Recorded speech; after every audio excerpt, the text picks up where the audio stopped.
Bonjour à tous, découvrez nos premières impressions de conduite à bord de l'Alfa Romeo Giulia, la DS3 Givenchy et le tarif du Ford S-Max Vignale.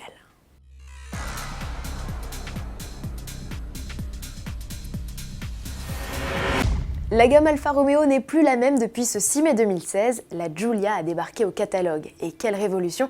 Cela faisait un bail depuis 2013 et l'arrivée de la rarissime 4C que le constructeur italien n'avait pas lancé de nouveau modèle. Cette berline aux lignes séduisantes, nous avons pu l'essayer en avant-première et le moins que l'on puisse dire, c'est que cette Giulia a fait bonne impression à notre journaliste essayeur, Pierre Lefebvre. On a une voiture équilibrée, qu'une répartition des masses à la BMW, et donc qui s'avère plutôt agile et aussi en même temps confortable. Donc côté conduite, le contrat est rempli. Alors le modèle que nous avions à l'essai, c'était une version diesel 180 chevaux, animée par le tout nouveau 2 litres de JTD. Alors c'est une mécanique plutôt plaisante, parce qu'elle est performante, plutôt sobre, et puis surtout on peut l'associer à une excellente boîte automatique à 8 rapports. Petit bémol toutefois, ça concerne l'insonorisation. Comme de nombreux diesels modernes, à l'accélération, eh bien, on entend que c'est un diesel, hélas. Que les allergiques au diesel se rassurent, la gamme compte aussi des essences. Enfin, elle se restreint pour l'heure à la radicale version Quadrifoglio et son V6 de 510 chevaux. Cette rivale des classes C63 AMG et BMW M3 a-t-elle convaincu notre journaliste essayeur? Écoutons son verdict. C'est plutôt une bonne surprise, mais ce n'est pas la surprise qu'on attendait. Il faut savoir qu'elle est animée par un V6 biturbo qui a été conçu par Ferrari. Et on en attendait beaucoup de ce moteur et finalement il révèle un caractère assez polissé et surtout on est un petit peu déçu par sa sonorité.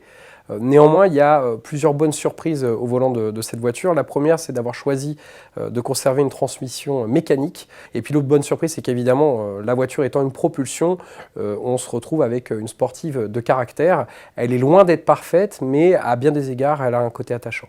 Attachante et plutôt attractive côté tarif avec une mise à prix à 79 000 €, c'est 18 000 € de moins qu'une classe C63 AMG S de puissance équivalente. Seulement, la qualité de fabrication déçoit et ne se montre clairement pas à la hauteur des allemandes. En diesel, les prix démarrent à 30 900 € et culminent à 43 400 € pour notre version d'essai haut de gamme forte de 180 chevaux. Des prix concurrentiels face aux BMW Série 3 et Mercedes classe C, mais qui restent élevés. Alors Alfa Romeo compense avec une dotation riche. Reste à savoir si l'argument fera mouche. La DS3 se refait une beauté, mais cette fois la touche cosmétique ne s'applique pas à la citadine, mais à ses heureuses propriétaires. Enfin, en partenariat avec Givenchy, DS lance une série limitée, le make-up. Ça touche en plus, un kit de maquillage spécifique comprenant rouge à lèvres, mascara, poudre compacte et vernis collector.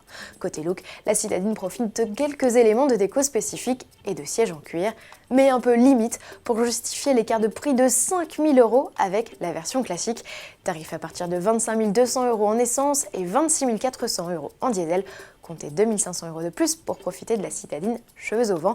1400 exemplaires seront proposés à la vente dès le mois de juin, dont 500 uniquement réservés au marché français. Et puisque l'on parle prix, focus sur ceux du S-Max Vignale, la finition ultra chic de Ford, une version que l'on repère dès l'extérieur à sa calandre spécifique, ses multiples inserts de chrome et ses jantes de 19 pouces polies.